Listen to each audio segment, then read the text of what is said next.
And he goes, "Well, I'm a sheepdog. I rounded him up for you. I don't get it. But hello, I'll everyone. tell you the start of the joke.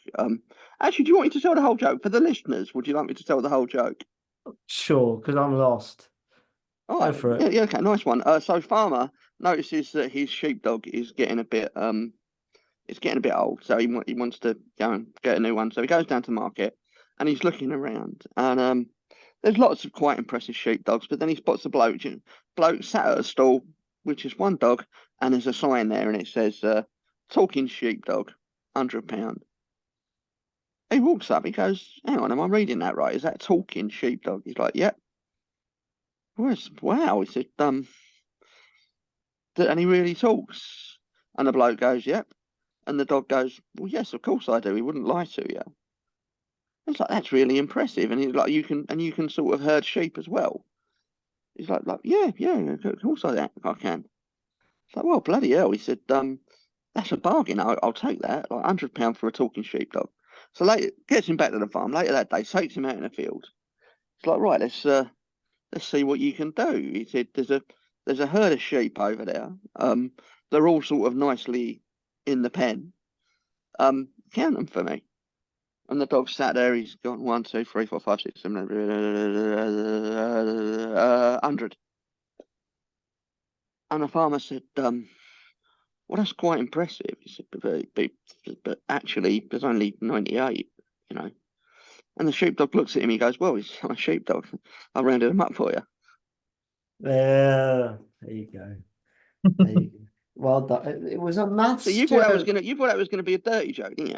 No, I just no idea, mate. I think it's a Thursday evening. It's been a long day. How are we all? Welcome back to a new look Timeless podcast. I'm joined with John as always. And we're changing up the reviews this time. We're joined with Beef. Hello, Beef. Hello. Hello, Yes. hello. New look. New look, Yeah, old face. yeah. Mate, yeah. Nah, mate. You're what now? 20, 25, Yeah, 26? very new look, because I'm reporting in from my phone. Yeah. And we're also joined with Oshan as well, who is a fresh Hello, face. Hello. I've made it. Yeah, you are. To be fair, you've now displaced Connor. Well, you did a while back Oh, of being the youngest person on the podcast.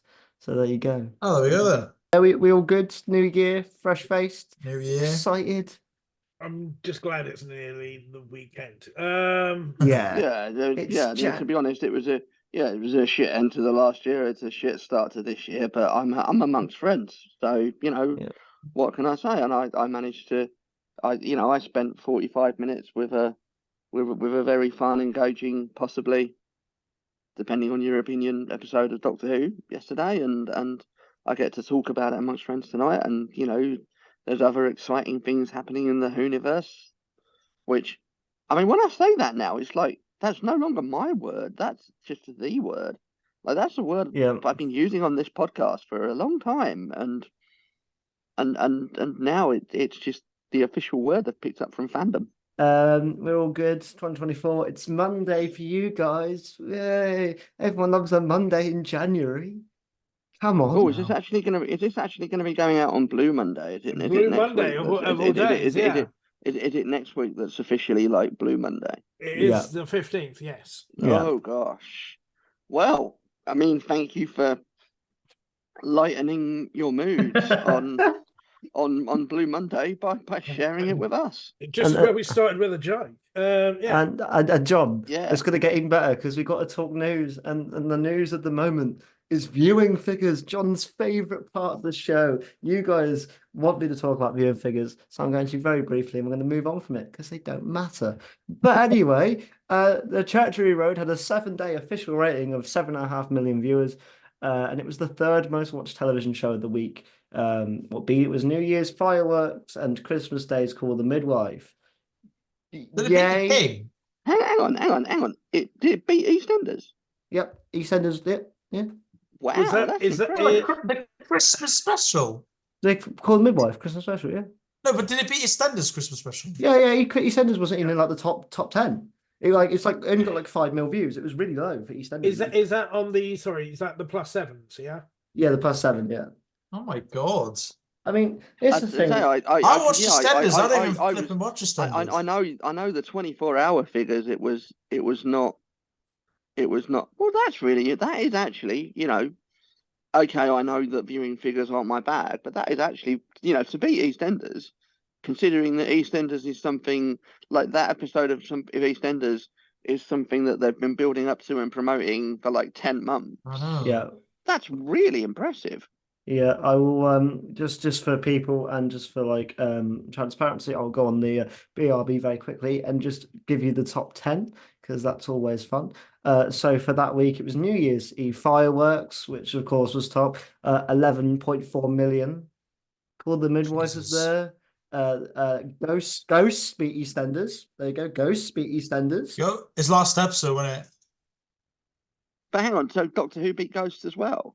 Doctor Who beat Ghosts. The thing it didn't beat was Call the Wow, Midwife in that dramas. well, yeah, but I've established this, but I'm talking about the things that it has beaten, which is quite impressive because again, Ghost, that's like not just a season finale, that's the last episode the of the last entire episode, series. EastEnders. And that's a really popular show. EastEnders only got 5.4 million views, only just beating out Michael McIntyre's The Wheel by 100K. So it almost fell below The Wheel on Christmas Day. Well, That's I mental. mean, obviously, it's Christmas. It's supposed it's to be Christmas. miserable. It's the time of a Christmas Carol and stuff like that, and things. Maybe people consider it tradition to spend a bit of time at Christmas with a pretentious middle class brat. Yeah, a comedian that isn't funny. Thanks for listening to Alex Kingdom's Timeless podcast. Yes. So sorry, Michael. He's not listening. But yeah, no, Alex my favorite. Kingdom, the Michael McIntyre of the Doctor Who fandom. Oh, thanks, man. Oh, That's actually no. fucking. That's actually you've called me a lot of things on this show. That's the biggest fucking insult of the bunch. But he's not exactly it's one of the most accurate as well. I'm not middle class. That's why it hurts. But I'm not middle class. I mean, the guy literally has a show called The Wheel. Fuck's sake. Yeah, but at least I'm slightly funny sometimes. He's just a knob.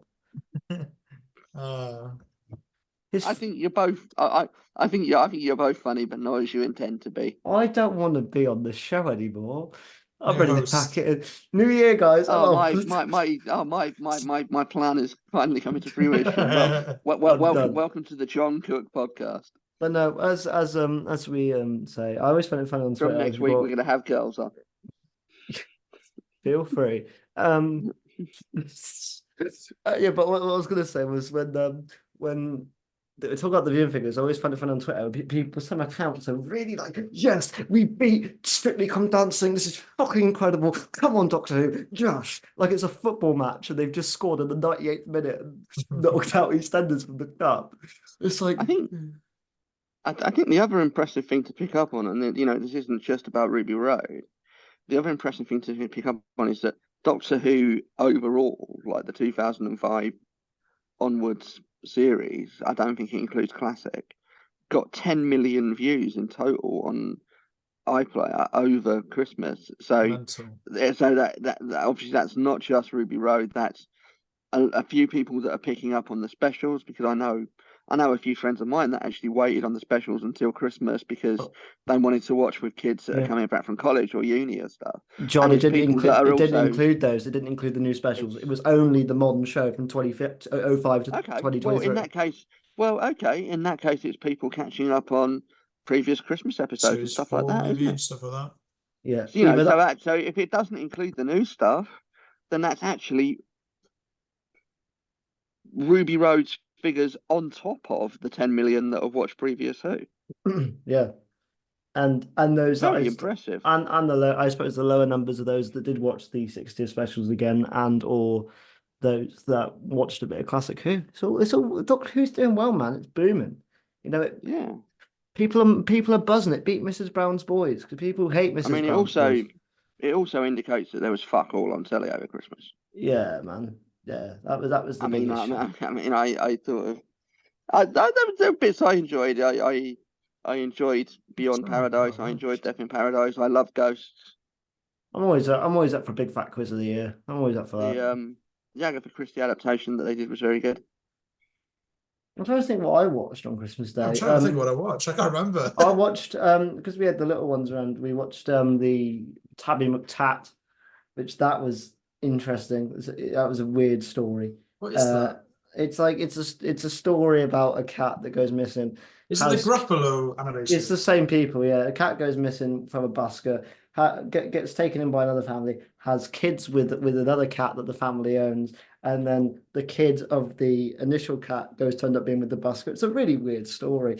I don't really know what lessons it's teaching kids, but I mean it was all right. Rob Brydon was in it for about 2 seconds. It was narrated by Jodie Whittaker, but it took me like 10 minutes to realise because she was putting a voice on, and I was like, oh shit, that was Jodie Whittaker. What voice was she putting on? Like just like a cool narration, a cool narration voice. Like she was still was it like her advertising voiceover voice that she does for like pensions and cruises and stuff? I don't know. I've never seen her do an advert for pensions and/or cruises. No, there's definitely a cruise company or a holiday company that she's done voiceovers for on adverts. Tennant's done a lot of stuff now. Yeah, it's advertising everything. It's bloody cold outside. Take yourself on cruise. My favorite David Tennant moment of 2023 was actually not in Doctor Who. It was on the last leg, New Year's Eve bash. That was a great little cameo from Tennant on that. But anyway, my favourite David Tennant moment of 2023 was when I went to see Macbeth and he was about 3 meters away from me on the stage. Yeah, you're like, oh my god, he's right there. He's right there. Literally. It's amazing. I've shook that man's hand, and that's a weird thing to say.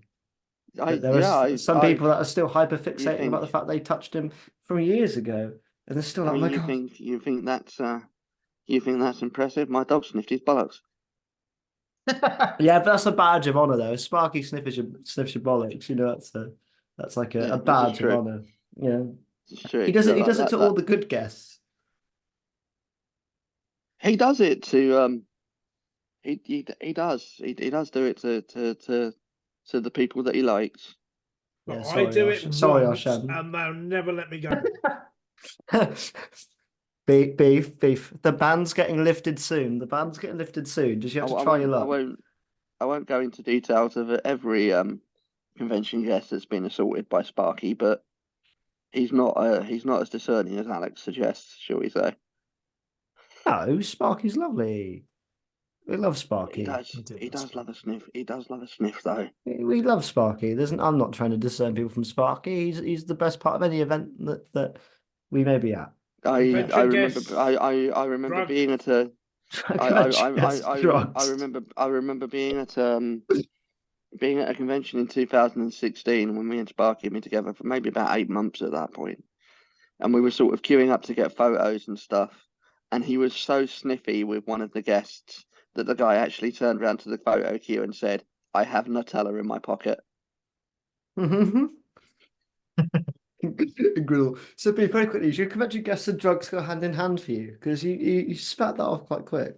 No. It's things that Sparky might have sniffed at a convention, or when he was going through the airport.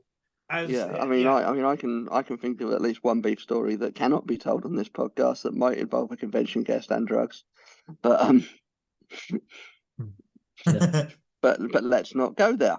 Let's not go there. But speaking of, I can't use a segue for any of this. On a completely separate note, do we know how the Who shop signing went last month? It went really well, apparently. Okay, that's good. Apparently business was booming. Like, I saw a picture and it was full. Queues and everything. Yeah. And how many of those people look like they might have had drugs with them? I have no idea what you could be talking about. On the way in, maybe not the way out. Anyway, speaking about good times and good people, the collection box set got announced today. With the world's worst kept secret. Yeah. Ian Levine. Since the last box set, they saw Ian Levine's tweet where he was losing his rag about losing his mind. I've not seen this. It's rare that I say this, but I'm with Ian Levine on this one. I too would like all of the Special Collection box sets to be released before I die. I mean, the difference is I'm a little bit less desperate about it because I've got about 25 years on Ian Levine.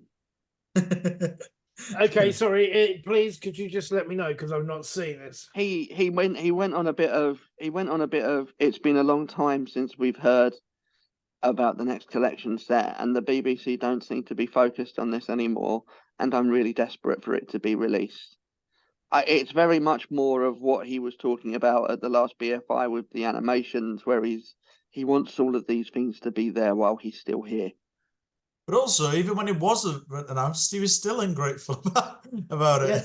He was like when it was announced, like we have to, you know, like help these box sets because they're wonderful. But screw the BBC. It was like, well, at the end of the day, if he's that desperate, he should pay for it and do it himself. I'm sorry. We all really want that, don't we? Ian Levine is a spin-off of the box sets. Yeah, love you, Ian. A documentary. Love you, Ian. Honest. Yeah, big fans. I wouldn't say it's that long. At the end of the day, they've had to get out of the way of the main show, and that's part of the deal. That's the whole reason. Yeah, and also, it hasn't. And I mean, I very much doubt that it has actually slowed up the release, because we would normally expect a release to be in around March, and we're very likely to still have that. You know, we're into this thing now where we're having 2 a year. Pre-pandemic it was 3 a year that they were doing, but that was pre-pandemic. The world doesn't work like that anymore. These things are still being pressed in Poland, which is still right next to Ukraine, which is still in the middle of a fucking war. Yeah, exactly. And obviously there's still backlog from COVID just because of the way these things are produced, because they're all like scrambled stuff. They don't make them linear.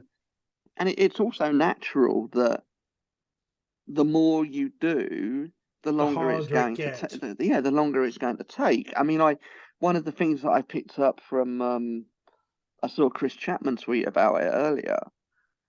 There's like a 100-minute documentary on Graham Williams in this set, which he said that like it's the longest thing he's ever produced. It's the most people he's ever interviewed for a feature. And I'm like, if we're getting stuff of that quality, I don't mind it actually taking a while longer. You know, if they're putting that much effort and love into it, fucking go for it.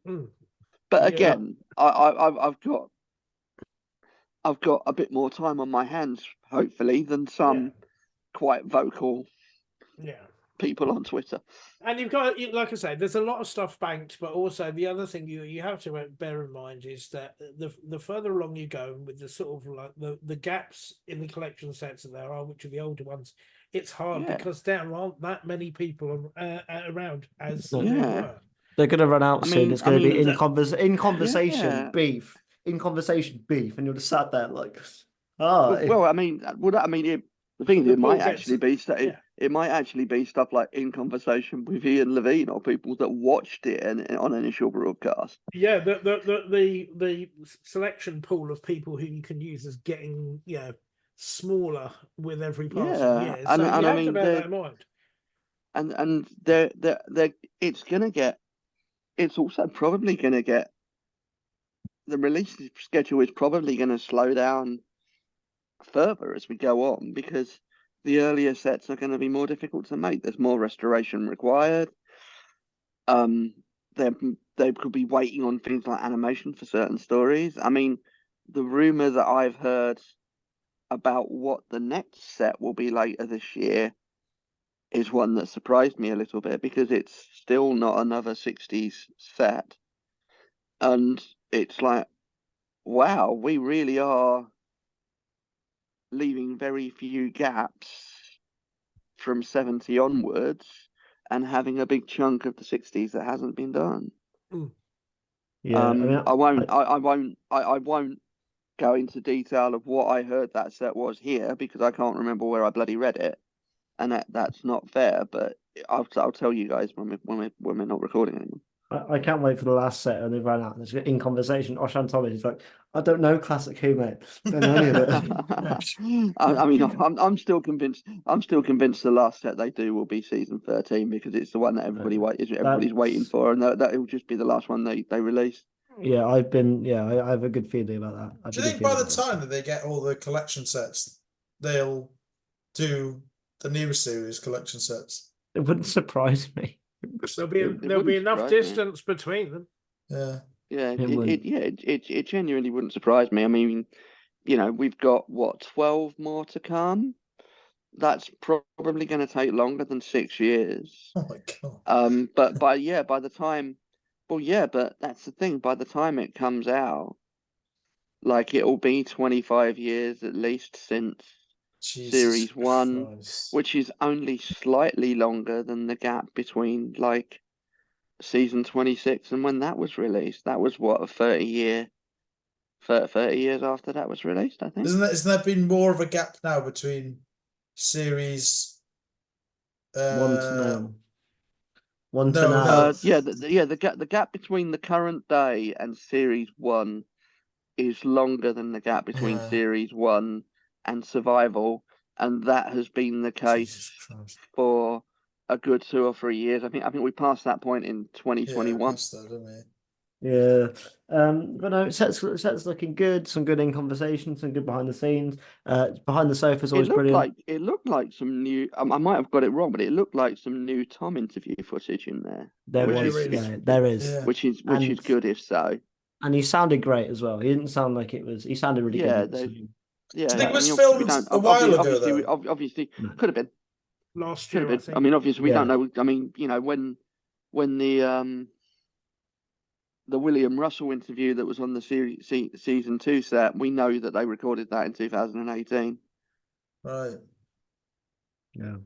So the trailer looks gorgeous. It's great that it's led to the fandom giving Louise Jameson a lot of love again today, because she deserves all the bloody love. Yeah. I strongly imagine she'll be at the BFI. Yep. Beef, what character did she play in Toast? Wasn't it Wendy Nook? Was that her name in Toast? She was indeed in Toast of London. The celebrities and prostitutes blow football tournament for it was homeless ponies, if I'm not mistaken. Yep. Yeah. There you go. There you go. Okay. You think that's a good trivia question, Alex? What role did she play in the 2013 Danny Dyer vehicle Run for Your Wife? Again, I don't know, but you've said I've seen the casters, and this film is bonkers. She's played exercising woman alongside Katie Manning and June Whitfield. What a lineup! I mean, well, you think that's bad? The worst casting, in my view, not in terms of casting, but just in terms of character name. Poor Jeffrey Palmer from The Mutants and the Silurians and Voyage of the Damned. He got to play Man in Toilet.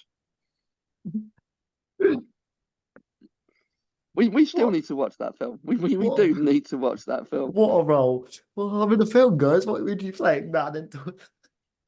Imagine having that on your resume. Man in Toilet. I mean, imagine having a film like this with all of these people in it, and Dame Judi Dench is in there. Yeah, exactly. I wonder what that conversation went like. Danny was like, "Please, Dave." What? Yeah. Sweet. Oh. And you think somebody from it's Dame June Whitfield exercising over there, isn't it? Wallop. And you think some people have got problems with it being in the air zone solution? No. Yeah. Right, I mean, that is our mission for 2024, to arrange a watch along of Danny Dyer and Neil Morrissey and Sarah Harding, R.I.P., in Run for Your Wife. And on that bombshell, it's time for this part of the show, which was previously called John versus Owen. We can't call it that now because Owen's not here. So now it's going to be called Triple Threat. That's the one that Oh I come up with. shit, we're still doing this. We can change it up. Oh yeah, we're still doing it, and I'm going to make it even more difficult. I wasn't aware I needed to pay attention whilst rewatching it. Oh shit! I've made the first one somewhat easy because they say it like 8 times, so it gives you a really good. I was like, Right, okay. this isn't like a one-off. If you miss it, you're fucked. Like they say it a lot. Right. Yeah, and if you guys don't know the rules, it's like a game, trivia game, and the loser last time had to change their Twitter profile picture. It was Owen. He had to change it to a picture of a celebrity who may or may not have been appearing at the Who Shop. And I mean, to be fair to him, bless him. To be fair to him, bless him, he only had to do it for a week. It was up for about 3 weeks, and then he asked, "Can I change this back yet?" Yeah.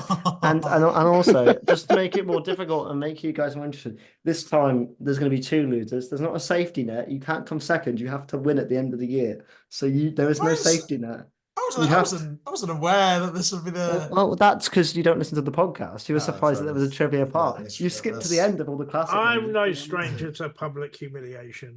Yeah, exactly. Yeah, well, I mean, Beef is our reigning quiz champion. So I'm quaking in my boots. I do want to say though that this if you think this one's difficult, lads, then you're going to be in trouble for the rest of the year because they do get harder. Oh mate, I'm a veteran of John versus Owen. I know how hard these can bloody be. Right. Okay. Raise your arm or say a word, and I will let you speak. What is the name of the car number of the carjackers that jack Martha in this episode? They say it like 8 times. I've also got a backup if you have no idea. Clem Fandango. Yeah, go on. No, it's a number. It's I'm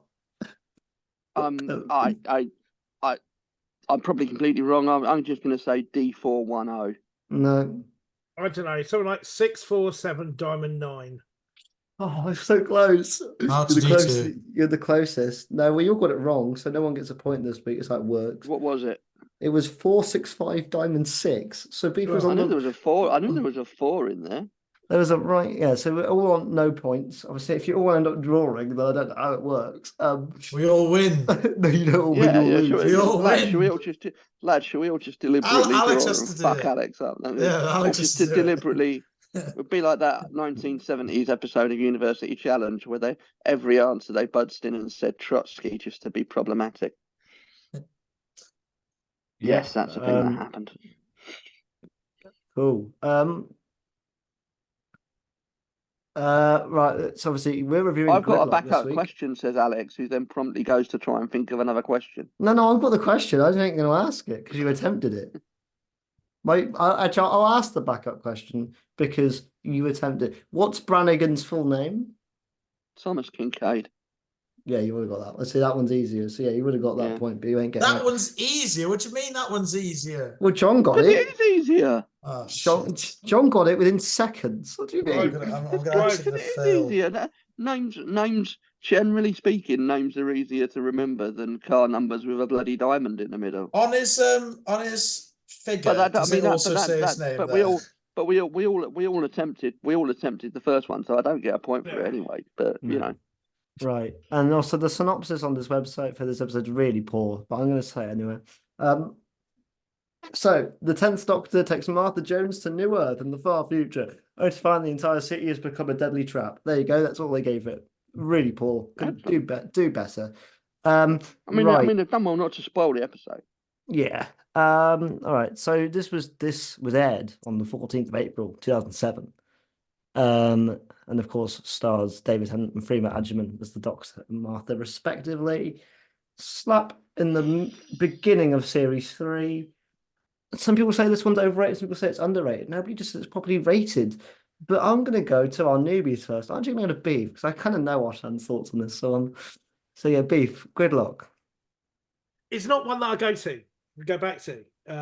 In all honesty. And I watched it back today because, like I say, it's been a long time since I've seen it.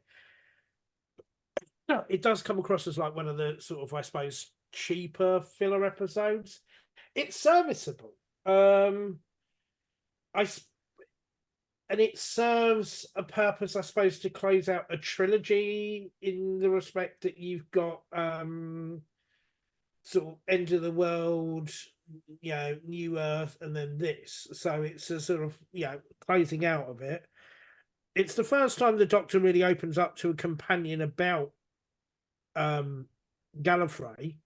So there's a sort of significant amount of lore to it. But yeah, there's certain parts of it that it's sort of like I'm not massively keen on, because it just gets, I feel, a bit underserved. So it's aged.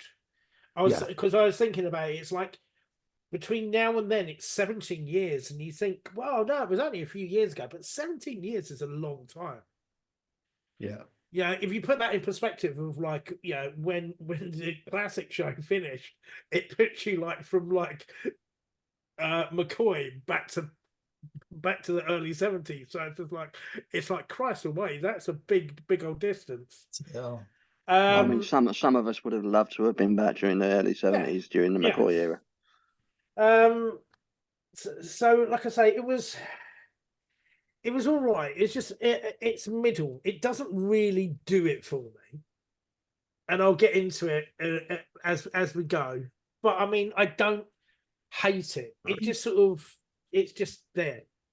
Yeah. I'm gonna go next. Just kind of ready to go second.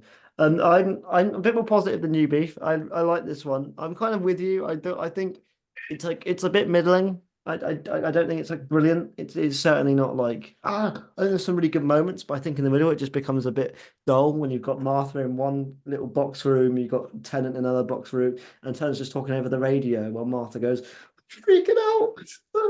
It's like okay, with 10 minutes nothing happens apart from the Doctor's on the phone. And he goes, oh, fuck it, I'm going to jump down these carts. And then you see some, the different kind of society in New York. And that's fantastic. And then not the same takes. It's like, there's a lot of like diddling. Like, it didn't really feel like the plot served a 45-minute. It felt like they had like a 25, 30-minute plot and had to pad out some of it. At least that's how I feel. I think there's some good moments, like you say, with the addition to the New York and the Face of Bo story that you get. I like the stuff with the Gallifrey and the Doctor talking to Martha. I still think that Doctor treats Martha like a prick for the first like 15 minutes of this. It's like really awkward because Tennant doesn't do prick very well. It comes across like really awkward. It comes across really awkward. As well. I forget, like there was some good direction here, but also some of the camera work when things are shaky. It's just it feels like you say, if it's aged, it feels a bit cheap. It doesn't really feel so imaginary. The macro there is kind of for the sake of it, and it's like, oh look, it's macro, and then they don't really do much. So yeah, it's fine. It exists. It's good. It's fun. But John, what do you think? This is one where whenever I come back to it, which again, like Beef, it's not maybe too often, but every once in a while, whenever I come back to it, I always find that I forgot quite how much I enjoy it.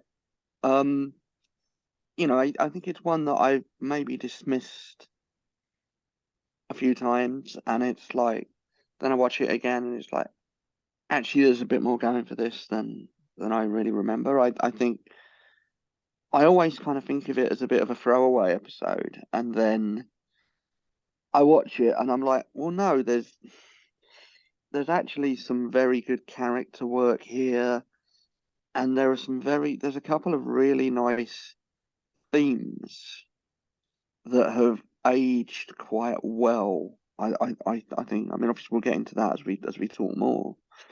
But this is one that whenever I go back to it, I'm always surprised by how much I enjoy it. Yeah, and then Osh to you finally. I generally think this is probably one of the most underrated episodes of the RTD era. I think this really goes under the radar with some people. I can understand the criticism that it has. I mean, for the macro, for me watching it, I would never really watch the classic, so I can understand people not being too keen on their kind of part in the episode. But no, I think that acting, the story. I think that one of my favorite things that I noticed watching the episode, the first 7 minutes, Tennant displays like every sort of acting part that you can have. He's got happy, sad, silly, and then Martha goes away. Yeah. I think Martha really sets herself up in this as well, because I know that the last episode she didn't really do much, but this episode she really comes across much better. Like she did the first episode of the season. I think this is a very solid episode. I think the music is brilliant. Murray Gold really knocks it out of the park with this. I like its I like what was it? I thought about it right before starting the episode. I think my favorite thing is the like Beef was saying, it does a kind of ends a trilogy in a way of episodes. And I do kind of like that. And the kind of characterization and the world building that Russell really portrays in these episodes, I do really enjoy. But yeah. Yeah, I mean, my first question is not a criticism at all, really, but it didn't make me laugh. You know, like they're like, oh, we can only talk to people that are on our friends list. If you've been stuck in the motorway and not able to talk to you or leave, how did you get a friends list? It's the only little like, how did that happen? Just waving Yeah, from that the could be window. like, I mean, that could just be stuff like, you see somebody in the car in front of you or the car next to you and you note down their number plate or something like that. Because, I mean, you've literally got like the Rossini sisters that are noting down the numbers of every car they see, and that could be how they communicate with people. Yeah, absolutely. I was sat there. I was thinking, how the hell did they get? How did they But I get the think that, friends list? but I think that taps into something that sort of taps into one of the themes that I take out of this. I mean, bear in mind this is a 2007 episode, so it's very much at the point of like the onset, if you like, of modern social media, when Facebook and Twitter were just starting to become things. And what this captures for me very, very well is how people can be alone in a crowd, how people can be communicating, but still in their own little silos with their own little problems going on. And that I think that's a theme that has aged very well. It's far more relevant today than it was in 2007. Whereas I think it's all like the old CB radios, like Smokey and the Bandit and truckers and everything like that. Truckers. Yeah, And that's what I think about it, not social media. That's what I think. I just think it's like that idea of someone's bumper stickers. Honk if you love titties. it's got that loneliness aspect to it, doesn't it? Because they all sing the song and like it's like Abide with me. Sally Calypso's like, this is for you. But no, it's not. It's not abiding more than the traffic jam, is it? It's the old rugged cross. Oh, is that what it is? Yeah. So literally, as they're going around in the traffic jam, they're singing this hymn, which was basically written as like a defense against people mocking your faith. So, there's these people that have been driving around in a traffic jam for years, decades, and the doctor's literally going, "Why are you doing this?" And then they start singing this hymn that's a defense of their faith. Yeah. Yeah, I think it's like the one really good scene in this where the doctor starts questioning the Trissini sisters and also Browning and his wife. I think that's like a really good scene. She's like just pressuring them and they're like trying not to think about it. That's really good. And the cuts in that scene are really well done. And Tennant goes into proper like Tennant mode. He's like, you haven't seen anything. Someone has to ask the question of this sort of stuff. That's really good. I like I don't I'm love the asshole. Yeah, I don't like the fact that he can jump down all these fucking cars. I just find that really corny. Like really corny. Really? I just don't like it. I like the fact you see like the entire kind of makeup of new whatever New York. Like in every car is a different kind of background, and that's really cool. And you see that different. Like there's the one that it's like the guy's like super pale, and like, it's all and there's one with bubble wrap in it and stuff. Yeah, nudist, all of that. I think that's really good. But like, yeah, I don't know. I don't necessarily have a problem with that. I don't. I just find it a bit corny. That's the word I'd use. I'd rather they do that than some magic fuckery with the Sonic or something like that. Yeah, I don't mind the hopping from car to car. It's just a case of like, oh, by the way, here comes here comes Cat Lady, and she just decides to teleport you back. Yeah. That's like he's traveled all the way this way down just to get taken out. Yeah. To be fair, you say that the jumping down's cool, and there was no bugger with the Sonic. I would have loved it if he like created himself like a surfboard and just like started surf. Very similar to like rip that wave, Junie, and all that sort of stuff. Wave. But surfing through the toxic air rather than jumping from car to car, where he's actually getting fresh air at point and stops. What a regeneration that'd be! Actually, die got toxin out in the motorway.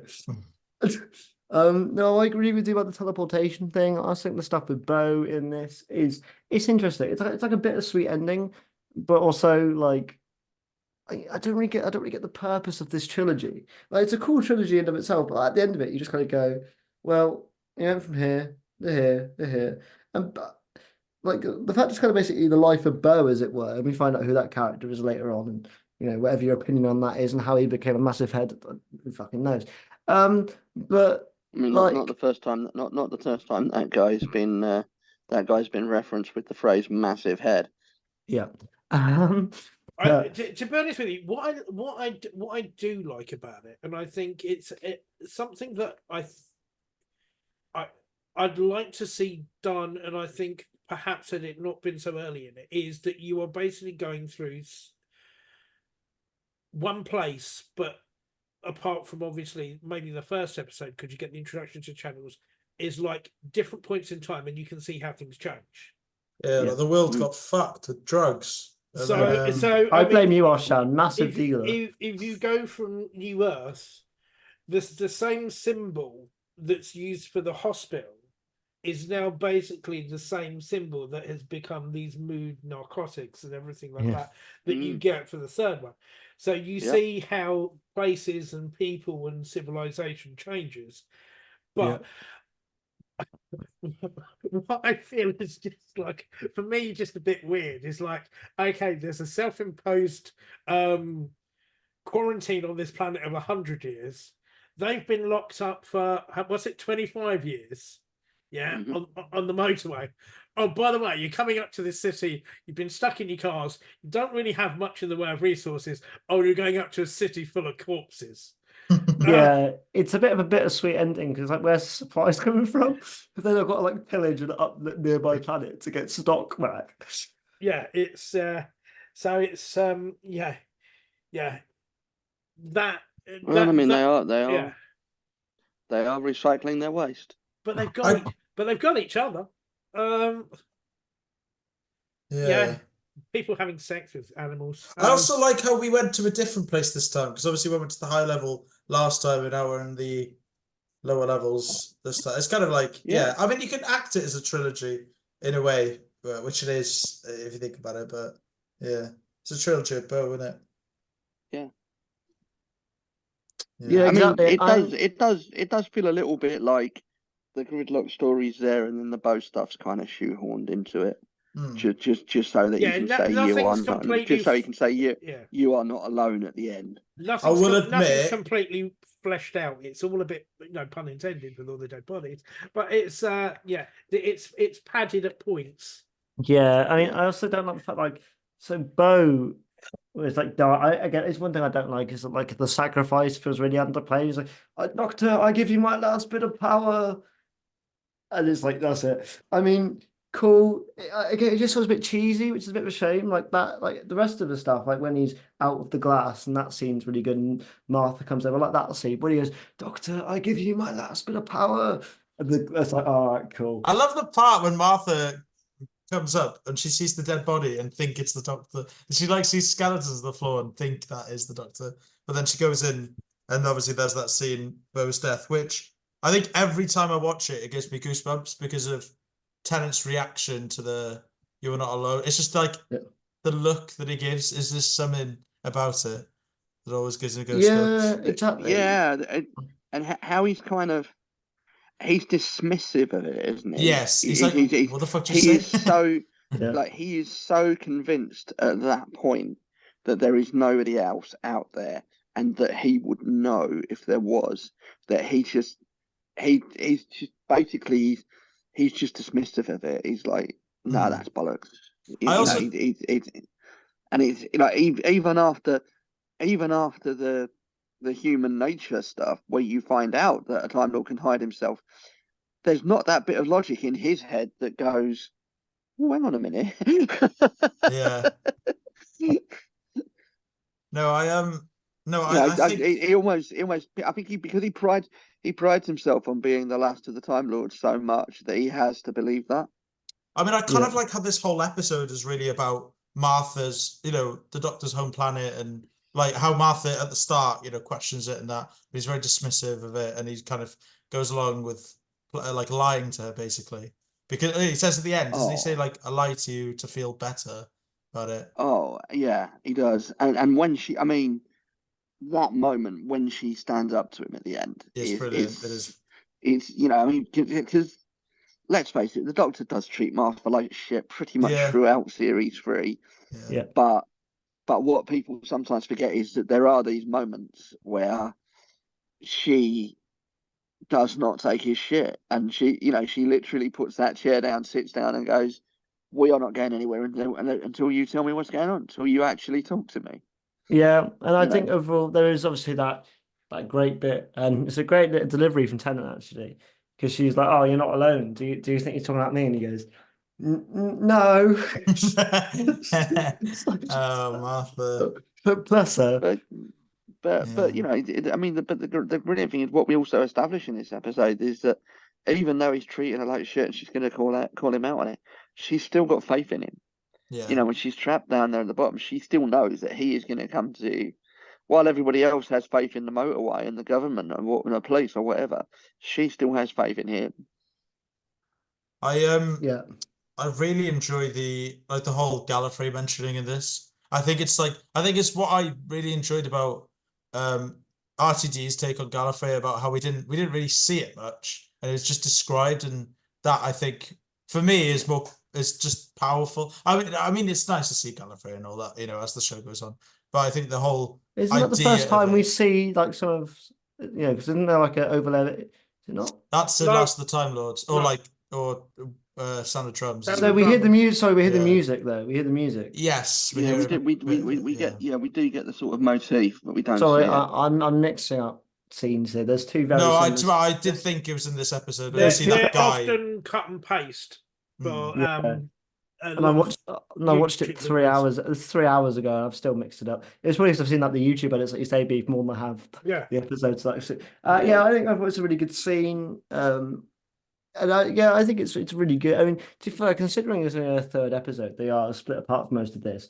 And it's very something. It's weird with the Russell stuff because he split up his companions a lot. I mean, even in like series 4, we were talking about this the other week, John, that Tennant and Donna don't really get many episodes together just because there's either other characters in there or they're split up or something's happening. So same thing with Martha, really, because the episode she's got John Smith as well, and then Blink they're barely in it. Get to the finale, she's not with him in Last of the Time Lords either. So it's I mean, you get into this, Russell gets into this habit, obviously, where after series 1, he will have one Doctor Light episode per series, which already takes one out. And obviously for series 4, he had not only a Doctor Light one, he also had a Donna Light one in Midnight.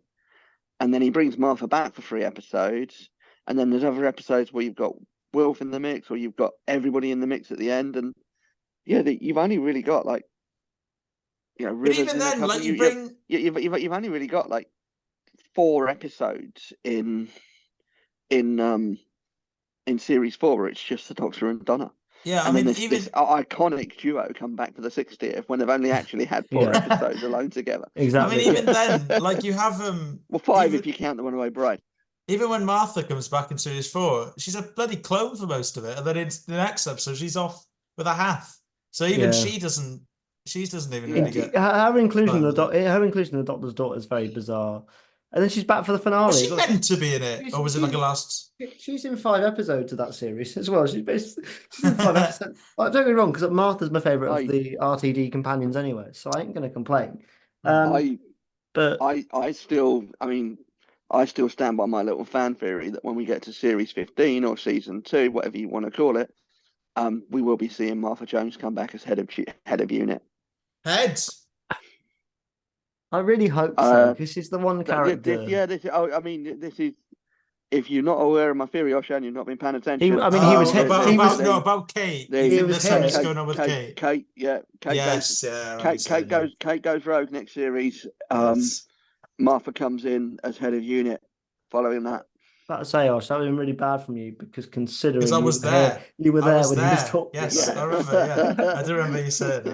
I mean, I think there are some aging aspects of this. You can tell this one was kind of a budget saver. It doesn't really do it many favors as well. With them being box cuts, I think sometimes the camera is limited in this one. Sorry to get a bit technical, but it's just so it's the same set reused several times over. Yeah, and you can tell, and it's just it does its job. It's fine.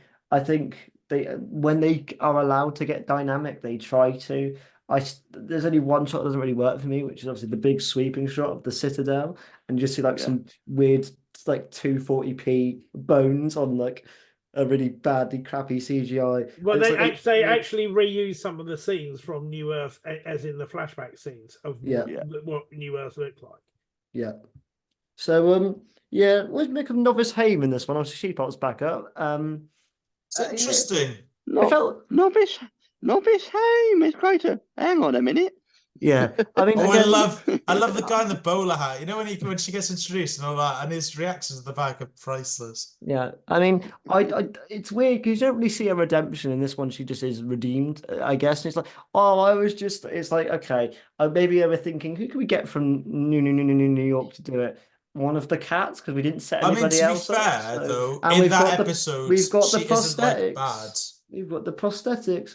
Yeah, but she was part of the She team, was part of it, yeah. But she gets taken away, doesn't she? Yeah, so it's like it's not. She's a character that you can kind of go, oh yeah, cool. It is what it is. She's not. In my head, she's in this episode a lot more. She's really not. She kind of comes in the last 15 minutes.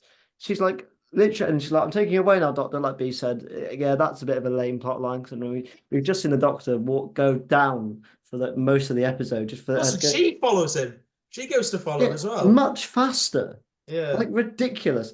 Cat. Like reflexes. Cat. Yes, cat, yeah. Or she might have jumped off, died, and then come back. She's got 9 lives or something like that. Exactly. She always lands on her feet. Yeah. But it's a good job she's not a piece. It's a good job she's not a piece of toast, really, isn't it? Oh God. Oh God.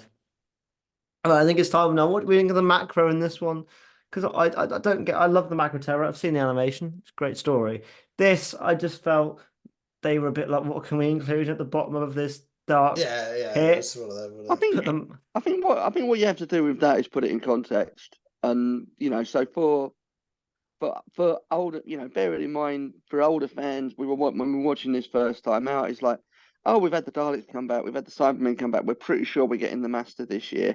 To have the Macra just randomly turn up in episode 3 of series 3 was actually quite nice. It was quite it was a nice bit of fun that this kind of not very well remembered at the time not particularly loved, because we hadn't had the animation that has redeemed the Macra Terror's opinion. It was just kind of nice to have it in there. It was a lovely little bit of fan service. I think go on. No, go on. You. I think I really enjoy the that bit where they're like trying to eat the claw the ship as a zoom past. But I think for its time, the CGI has settled really well. Like that whole sequence, for me, when I watched it back in the day, I was like, oh, Macra, cool. My dad was like, whoa, but I was like, cool. So, for me, obviously, I didn't really understand that these were.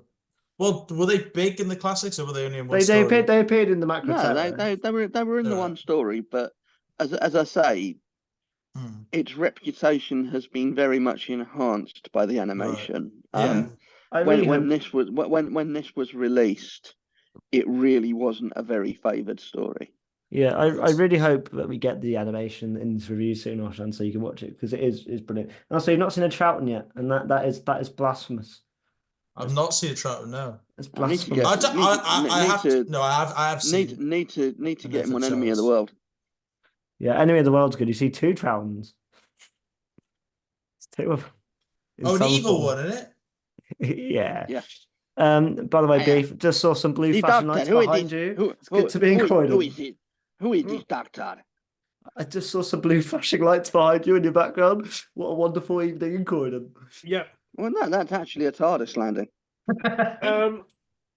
Yeah, I don't have a problem with it being macro. I suppose it's sort of it serves a purpose. Do you know what I mean? Yeah, I think one thing that does help it actually is the dialogue where the Doctor goes, "Oh, they must have devolved being down here all this time," and that sort of thing. Because obviously it is a bit different to what they were in the Macross era. So like, Yeah.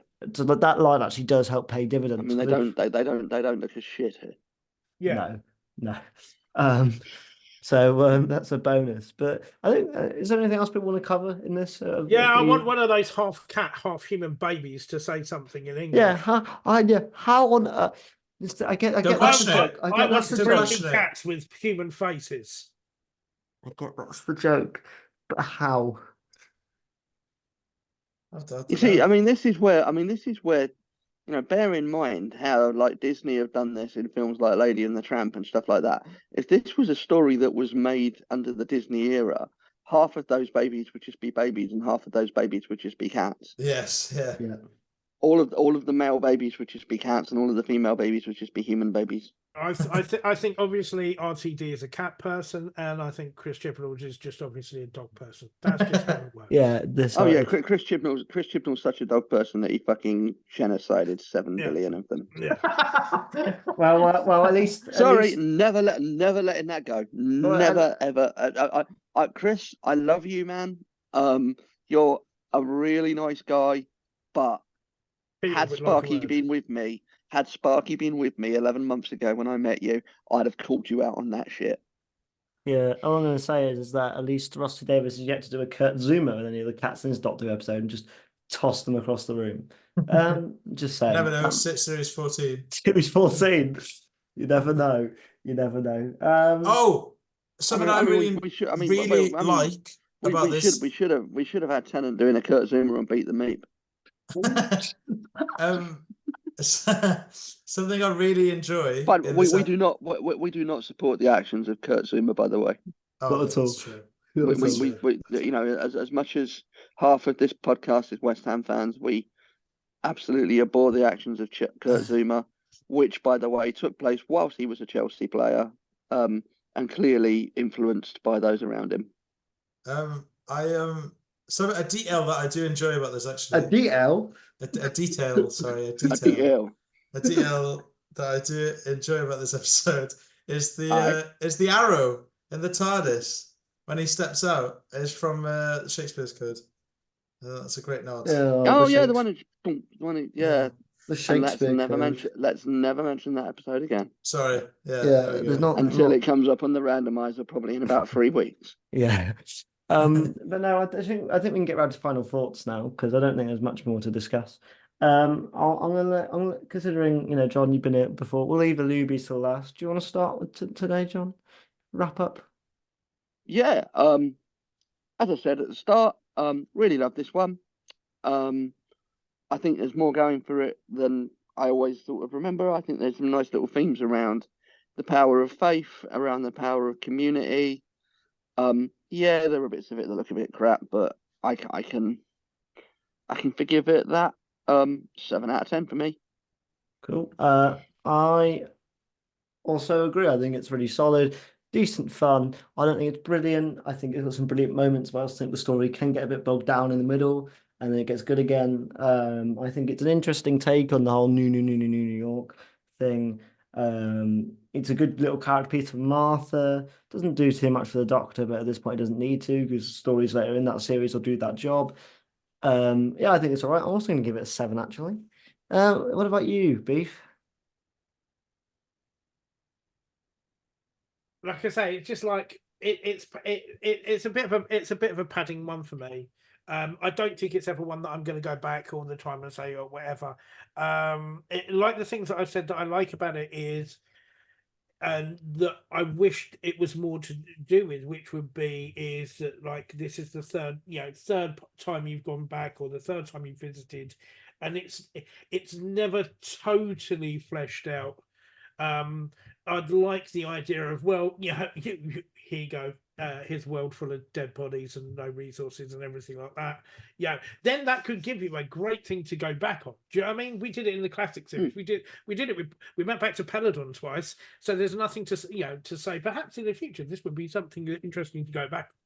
It introduce some nice characters like Ardal O'Hanlon has immense riz as Kincaid.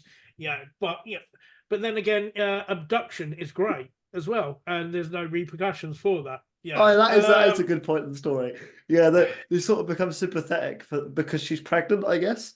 Sympathetic and mood enhancing drugs, but you can kidnap someone, but that's fine.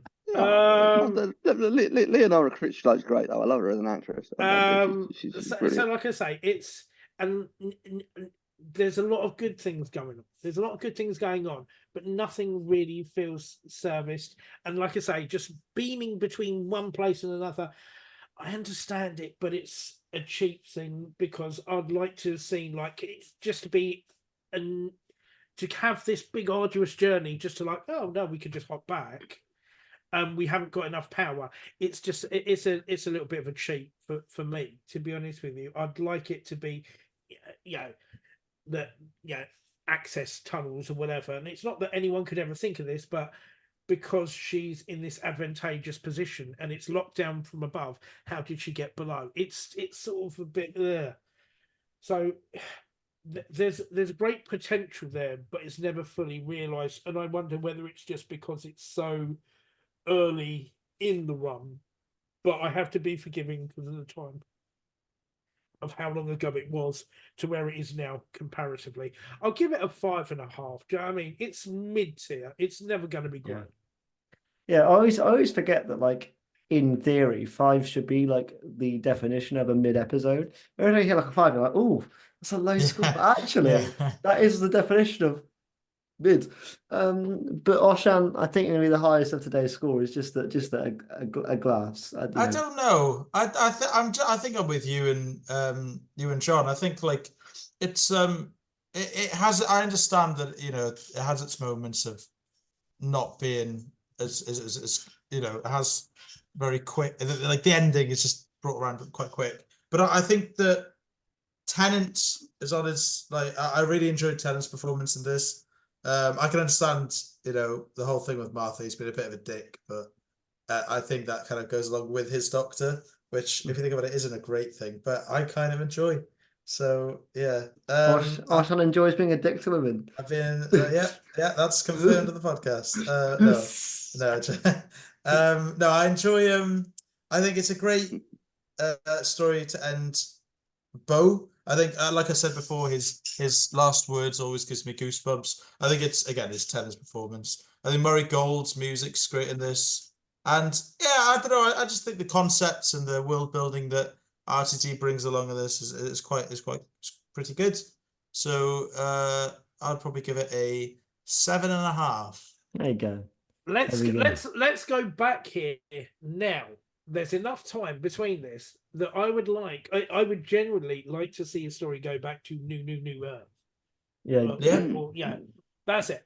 Then bring Brannigan back. Is that possible? Vapes kill the world in 2 minutes. I mean, you could have Ruby Sunday hanging down from car to car on a rope ladder. Yeah, is Brannigan's actor still alive? Is that still doable? Can we get him? Yeah, he is. Indeed. He's the guy in Father Ted, isn't he? He's Ardal Hanlon. He was in Death in Paradise. He's done loads of stuff. Let's get Brannigan back. Brannigan for season 2. Sure. I wouldn't have so much faith in trying to trace the Tracini sisters down, but bless them. But well, there we go. They're not sisters; they're married. Remember, it's the first time we had. And Doctor Who's only woke now. I'm a Brannigan stan. I'm going to go with his. But when he says sisters, I'm assuming he means in terms of sisters are doing it for themselves. Yeah, but also, guys, remember Doctor Who was only woke in the Chris Chibnall era. Just remember that, guys. The nudists. There was never any woke elements to Doctor Who before Chris Chibnall got involved, guys. Let's just take it there. All right. Yeah. Bring back the nudists. Remember that, guys. Anyway, This is the fun part of the show where we now find out what we're doing next week. Remember, well, not next week, in 2 weeks' time. But Yay! of course, it's not going to be We've that. not done it yet. It's not going to be that. No, Well, unfortunately. we might be that. Oh, It might be is that. this a classic story? It's this classic one. Yeah, in 2 weeks' time, it's Classic Who. Oshan watches Classic Who. Yeah, you can do this, man. I believe. I hope it's not that. I swear to God, if it's the fucking War Games, I'm never coming back to this. If I have to watch 12 parts or whatever the hell it is. I mean, it's dead. Please, love it, Please. love it. No. Mate, you've got a weekend with only 3 Premier League games coming up. You could watch the War Games. Hang on a second. What am I looking at now? So this is This is Alex. Okay, I'll do a test one for the This is people.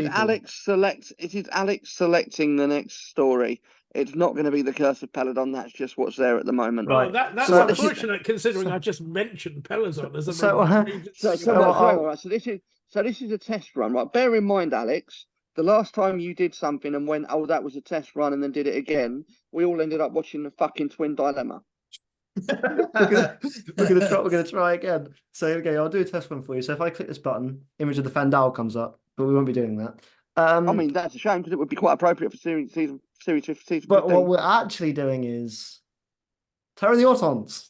Fine. I'm all right doing this. I'm happy with this. This is fine. Boom. Have you seen this one, Oshan? No, but Okay. it's got Autons in it, and I fucking love the Autons. It's also got wheelchairs in it. No, it hasn't. That's the wrong one. No, it hasn't. That's Spirit of Space. The Ford, the Charlatan. Wait, is this the one with Joe? This is the one with Joe. Yeah, you're right. It has. This has got plastic flowers and monster troll dolls and Time Lords in bowler hats in midair, and oh yes. Is this the first one the Master's in? Yep. Yeah. Oh! Well, I mean, depending on your view of the War Games. Oh. But officially. Yes. Yeah. Oh, that's well. I'm so excited. Again, we got Oshan in. Eventually, we're going to see one of every Doctor. So, have we done a Pertwee one in the new era, John? I don't think we have. Has it been in the new era? Well, yeah, I don't think we have we? This is since we've come back. How do you mean in the well, new... basically, since we moved into this space, since I've rebooted it back in like September. New thumbnails and all that sort of stuff. No, I don't think so. I don't think we have. We've done a few. We've done a few in the past. I know we've done the Mind of Evil in the past. We've done Invasion of Dinosaurs and Silurians. We've done that was the very early days because you literally had me. I wasn't even on that one. You just had a drunk recording of me for 5 minutes that I forgot doing. There's a lot of people getting sort of stuff sprayed in their face in this one, so it'd be quite cool. Yeah, it's great. Joe's first story, the Master's first story. This is Joe's first story as well. Yeah. First time we see Yates? Yeah. So we see Yates. Yeah, exactly. Yeah. May he rest in peace. R.I.P. Lovely Richard Franklin. Yeah. So yeah, this is it's going to be a really good one to do. Oshan, I'm not going to over sugarcoat this. I think you've been given a treat there. Yeah, you've struck gold. I think you've done it quite well. So a Spearhead from Space also Autons? Yeah. Yeah.